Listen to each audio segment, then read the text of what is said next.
नमस्कार दोस्तों, मैं कुणाल कालरा आपका बहुत बहुत स्वागत करता हूँ। आज के इस वीडियो में हम बात करेंगे complete information on moon mount. ये जो मून माउंट होता है ये क्या होता है, ये फूला हुआ हो तो क्या होता है, ये पिचका हुआ हो मतलब अगर ये उभरा हुआ है, जिसे हम कहते हैं ना कि जैसे इस हाथ के अंदर आप देख रहे हैं, इस हाथ के अंदर ये उभरा हुआ है, ठीक है। अगर ये उभरा हुआ हो तो क्या होता है, अगर ये कई बार ऐसा होता है कि दबा हुआ होता है, अगर ये दबा हुआ है तो क्या होगा, कई बार ऐसा होता है कि ये फूला हुआ होता है मगर हैंड जो होता है वो काफ़ी फ्लबी होता है। फ्लबी जैसे आप इसमें देख रहे हैं कि हैंड काफ़ी मतलब ये ऊपर से फूला होता है मगर अंदर से ये जिसे फ्लैबी मतलब जिसे हम कहते हैं ना स्पंची टाइप होता है। तो अगर ये स्पंची टाइप है, दब रहा है, तो इसमें क्या होता है।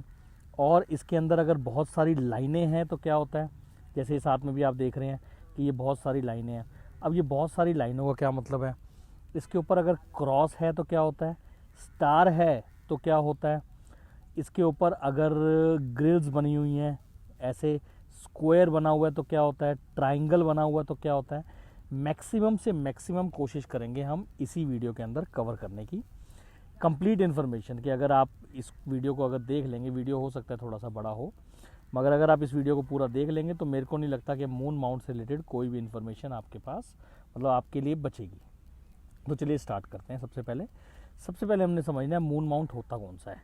ये देखिए, यहाँ से लेके यहाँ तक ये सारा मून माउंट होता है। मैं नीचे का क्यों नहीं ले रहा हूँ, क्योंकि नीचे के माउंट को हम प्लूटो का माउंट बोलते हैं। कई लोग इसको भी मून माउंट के अंदर लेते हैं मगर एक्चुअल में ये प्लूटो का माउंट होता है, ये वाला। तो ये वाला जो हो गया ये मून का माउंट हो गया, ठीक है। ये मून का माउंट ओवर, ये हो गया हमारा जो है मार्स का माउंट, अपर मार्स का माउंट। तो ये अपर मार्स के अंदर आता है, जो ये हमारी हार्ट लाइन से नीचे होता है, ये अपर मार्स हो गया। ये बीच का जो माउंट हो गया ये सारा जो हो गया हमारा मून माउंट है, ठीक है। अब हम मून माउंट से समझते हैं कि मून माउंट में हमें क्या देखना है। मून माउंट के अगर अंदर हम ध्यान से देखें तो ये वाला जो मून माउंट है ये हमारा उभरा हुआ है। मून माउंट एक्चुअल में होता है हमारे इमोशंस, हमारी क्रिएटिविटी, हमारा रोमांस, कि हमारा रोमांस मतलब हम प्यार किस तरीके से करते हैं, हम किस तरह से कल्पनाएं करते हैं, इमेजिनेशंस, फैंटेसीज़, हमारी जो जिसे हम कहते हैं इम्यूनिटी, ये सारी चीज़ें जो है, इंट्यूशन, हमारी मेमोरी, ये सारी चीज़ें, हमारी सेंसिटिविटी, ये भी सब हमारे को मून माउंट से देखनी होती है। ये मून माउंट को आप समझ रहे हैं, इससे देखने का मतलब होता है कि कैसे हम इसको देख सकते हैं। देखिए, ये हमारा जो हिस्सा होता है ना हाथ का, ये वाला हिस्सा, ये वाला, ये सारा हिस्सा हमारा सबकॉन्शियस माइंड में आता है, मतलब हमारे दिमाग के अंदर क्या चल रहा है। और वैसे भी ये हैंड अगर आप देखें तो ये लेफ़्ट हैंड है। लेफ़्ट हैंड का मतलब हो गया कि क्या हम अपने माइंड के बारे में सोचते हैं, माइंड से हम क्या सोचते हैं, हम क्या विजुलाइज करते हैं। ये जो उभरा हुआ हो ना, ये ओवर उभरा हुआ है इस वीडियो के अंदर, इस हाथ के अंदर। मगर अगर ये नॉर्मल उभरा हुआ है तो इसका ये मतलब है आदमी की इमेजिनेशंस बहुत अच्छी हैं, रियलिस्टिक हैं। वो जो है एक्सट्रोवर्ट किस्म का इंसान है, वो सोचता है अपने दिमाग के अंदर एक नए नए आइडियाज़। ऐसे लोग जहाँ तक जो होते हैं वो अपने आइडिया से कुछ बिजनेस के अंदर कुछ अलग क्रिएटिविटी लेके आते हैं, काफ़ी अच्छी इमेजिनेशंस कर लेते हैं। तो अगर इनके जो आइडियाज़ होंगे ना वो ओरिजिनल होंगे, काइंड ऑफ ओरिजिनल होंगे, मतलब जिसे हम कहते हैं ना कि अगर ये सिंगर होंगे, ये हाथ एक सिंगर का है, तो वो दूसरों के भजन नहीं, अपने भजन खुद क्रिएट करते हैं, टाइम लगाती हैं और उसके बाद उन भजनों को क्रिएट करके गाती हैं। तो ये समझ लीजिए कि ये ऐसी इनकी जो क्रिएटिविटी होती है ना, इनकी अपनी होती है। ये ओरिजिनलिटी की वजह से एक ना एक दिन ज़रूर कामयाब होते हैं। और भी बहुत सारी चीज़ें देखनी पड़ती हैं, मगर अगर मून इस तरह से है तो ये समझ लीजिए कि ये ओरिजिनलिटी की तरफ जाते हैं। अगर ये मतलब उभरा हुआ है, कि अगर ये बहुत ज़्यादा फूला हुआ है तो इसका मतलब है इनकी फैंटेसीज़ बहुत हाई हो जाती हैं। ओवर फैंटेसीज़ का मतलब, जैसे अगर इन्होंने आज कोई गाना रिलीज़ किया है तो इनकी फैंटेसीज ऐसी होंगी कि ये बहुत ज़्यादा इमेजिनेशन कर लेंगे कि अब वो गाना जो होगा वो फिल्म स्टार भी गाएंगे, वो मैं बहुत जल्दी पॉपुलर हो जाऊंगी, मैं बहुत आगे बढ़ जाऊंगी लाइफ में, मैं बहुत सारा कुछ, मतलब एक फैंटेसीज होती है ना जो रियलिटी से थोड़ा सा अलग हटके होती हैं।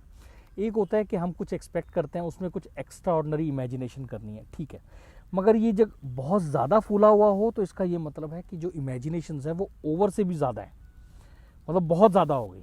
आप समझ रहे हैं मेरी बात। तो वो थोड़ा सा नेगेटिव सेंस मिलती है, फैंटेसाइज कर लेते हैं, विजुलाइज कर लेते हैं कि अब हम यहाँ पहुँच गए, अब हम अमेरिका पहुँच गए, अब हम यहाँ पहुँच गए।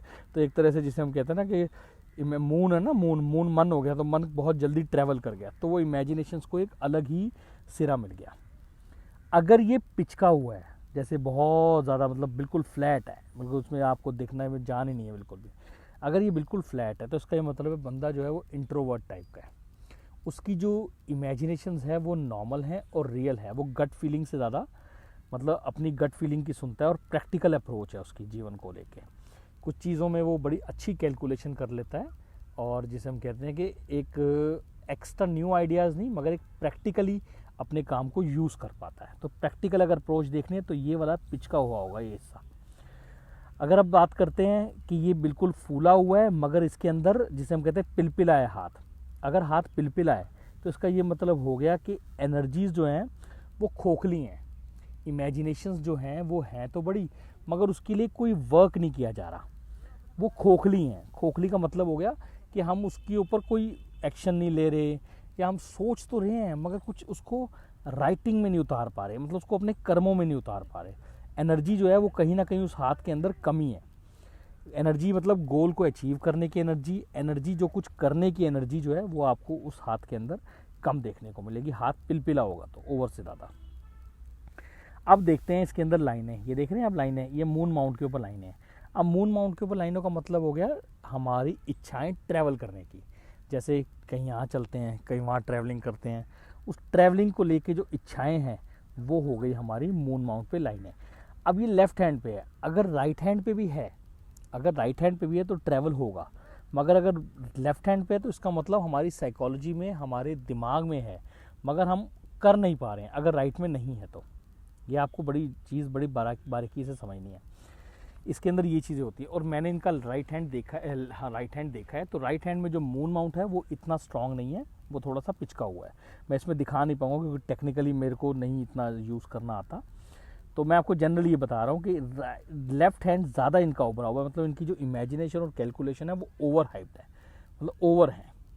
ठीक है, ये चीज़ें हो गई इमेजिनेशंस वगैरह को हम कैसे यूज़ कर सकते हैं। अब हम बात करते हैं कि इसके ऊपर अगर अलग अलग साइंस हों तो उनका क्या मतलब होता है। ब्रेक। सबसे पहले हम बात करते हैं अगर इस पर हमारा स्टार हो तो स्टार इस तरह का से होगा, ऐसे करके ऐसे करके, मैं थोड़ा ख़राब सा बनाया हुआ है, ये छोटा सा होगा, ये स्टार बना होगा। अगर स्टार है तो इसका ये मतलब हो गया इनकी इमेजिनेशंस को पावर मिल गई है, मतलब जो भी ये इमेजिनेशंस करते हैं जो भी सोचते हैं उसको एक अलग पावर मिल गई है, और पावर मिल गई है का मतलब कि ग्रोथ पक्की है। नेम और फेम बहुत अच्छा हाइट पे होगा, तो नेम फेम पाने के लिए जो स्टार है वो एक बहुत ही अच्छी भूमिका होती है। कहने को कई बार ये भी कहा जाता है कि क्रॉस भी तकरीबन उससे मिलता जुलता रिजल्ट देता है, मगर क्रॉस के कुछ अलग मीनिंग भी होते हैं। क्रॉस से हम ये नहीं कह सकते कि क्रॉस पे जब मैंने जिनके हाथों में देखा है उनमें मैंने ये चीज़ें नहीं देखी। क्रॉस के अंदर अगर मैं बताऊं आपको कि अगर हमने क्रॉस का मतलब क्रॉस के बारे में बात करें तो उनमें ना कहीं फियर होता है, उनके अंदर कहीं ना कहीं आपको फियर देखने को मिलेगा कि कहीं इमेजिनेशंस को लेके फियर, ट्रैवल को लेके फियर, ट्रैवल करना चाहते हैं मगर कहीं ना कहीं एक फियर है, ये ट्रैवल ख़राब ना हो जाए, मेरा वेस्ट ना जाए, मेरा मैं जो क्रिएटिविटी करना चाह रहा हूँ या जो आइडियाज़ मैं लगा रहा हूँ या लगा रही हूँ वो वेस्ट ना जाए, तो वो एक ना जिसे हम कहते हैं ना कहीं एक डर होता है, तो वो क्रॉस से आपको देखने को मिलेगा। अब हम बात करते हैं इसमें स्क्वायर की, कि अगर इसके अंदर स्क्वायर होता है तो अब स्क्वायर कई बार एक होता है, कई बार दो स्क्वायर होता है। स्क्वायर हमेशा ही अच्छा होता है माउंट्स के ऊपर। अगर आपके मून माउंट के ऊपर स्क्वायर है तो इसका मतलब ये कहीं ना कहीं आपको प्रोटेक्शन देता है लॉजिकल और इमेजिनेटिव अप्रोच में, मतलब आपने जो भी इमेजिनेशंस की हैं उसके अंदर ये आपको एक प्रोटेक्शन देगा कि उसमें आप प्रैक्टिकली यूज़ कर पाओगे कि कौन से आइडियाज़ पे मेरे को वर्क करना चाहिए, मुझे इस पे अपने फंड्स लगाने चाहिए या नहीं लगाना चाहिए, जिसे हम कहते हैं ना इमेजिनेशंस के अंदर एक प्रोटेक्टिव एक प्रैक्टिकल सोच आ गई। तो ये जो स्क्वायर है ये हमेशा से बेनिफिट ही देता है किसी भी माउंट पे हो तो।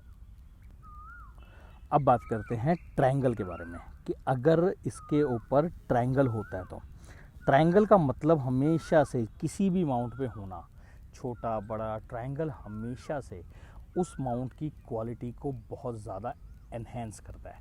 स्क्वायर मैंने बताया प्रोटेक्शन देता है गलत चीज़ों से, तो इमेजिनेशंस को अगर प्रोटेक्ट करना है तो स्क्वायर हो गया कि इमेजिनेशंस प्रैक्टिकली क्या सही हो, मगर उसको इमेजिनेशंस को और मून की क्वालिटी को बढ़ाना जो होता है वो करेगा ट्रायंगल।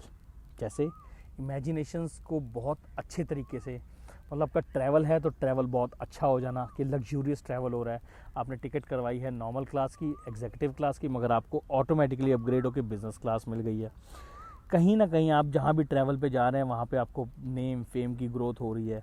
आपकी मून की आपकी क्वालिटीज़ जो भी आप काम कर रहे हैं उसको एनहेंस ही करेगा। तो ट्रायंगल के ये बेनिफिट आपको देखने को मिलेंगे। एक इसके अंदर आता है हमारा ग्रिड। अब ये ग्रिड इस तरह का होता है, ऐसे अगर आपको इस तरह की ग्रिल्स दिख रही हैं या ग्रिड दिख रहा है तो इसका ये मतलब है, अगर मून माउंट पे ये ग्रिल्स हैं तो इसका मतलब है कहीं ना कहीं आपको फियर है, बहुत खतरा। आपको ना हमेशा आप ओवरली, जिसे हम कहते हैं ना कि अपनी आपकी किसी को बात सुना रहे हैं, आप अपनी फीलिंग्स किसी को बता रहे हैं और आपको ये एक हमेशा से वो है, मतलब आपकी फीलिंग्स की कदर नहीं हो रही है, तो उसके बाद जिसे हम कहते हैं ना कि हमारा गुस्सा निकलता है या हमारी चिड़चिड़ाहट निकलती है, तो इसके अंदर वो चिड़चिड़ाहट आपको इंसान के अंदर देखने को मिलेगी अपने नेम फेम के को लेके। मतलब उसको नेम फेम नहीं मिल पा रहा है एफर्ट्स के बाद तो वो चिड़चिड़ा होगा, नेम फेम मिल गया है तो उसके बाद उसको इनसिक्योरिटी से चिड़चिड़ापन आएगा। तो कहीं ना कहीं अगर चिड़चिड़ापन आपको देखने को मिलेगा तो वो ये ग्रिड की वजह से देखने को मिलेगा। ये सारी चीज़ें दर्शाती हैं माउंट के ऊपर। अब ये नहीं है कि ये चीज़ें हैं तो आपके साथ ऐसा होगा, ये चीज़ें दर्शाती हैं कि आपका बिहेवियर ऐसा हो रहा है तो ये चीज़ें इंप्रेशन आ रही है। ये बर्थ साइन नहीं है, मैं आपको ऐसे बोलूँ कि हाँ जी ये बर्थ साइन है आप लेके पैदा हुए हैं, नहीं, ये आपकी एक्टिविटीज़ से बने हैं। मतलब आप जैसे जैसी सोच बनाते हैं वैसे वैसे साइंस आपके हाथों पे बनते जाते हैं, और वैसे वैसे साइंस आपके हाथों पे बनते हैं तो ये समझ लीजिए कि आपके साथ वैसी चीज़ें होना शुरू हो जाती हैं। तो अगर आप दिमाग की सोच बदलेंगे तो काफ़ी हद तक आपको देखने को मिलेगा कि काफ़ी हद तक ये चेंजेस और काफ़ी हद तक आपकी ज़िंदगी में एक बदलाव आ सकता है। तो चलिए ये थी इन्फॉर्मेशन मून माउंट के ऊपर। आशा करता हूँ दी गई जानकारी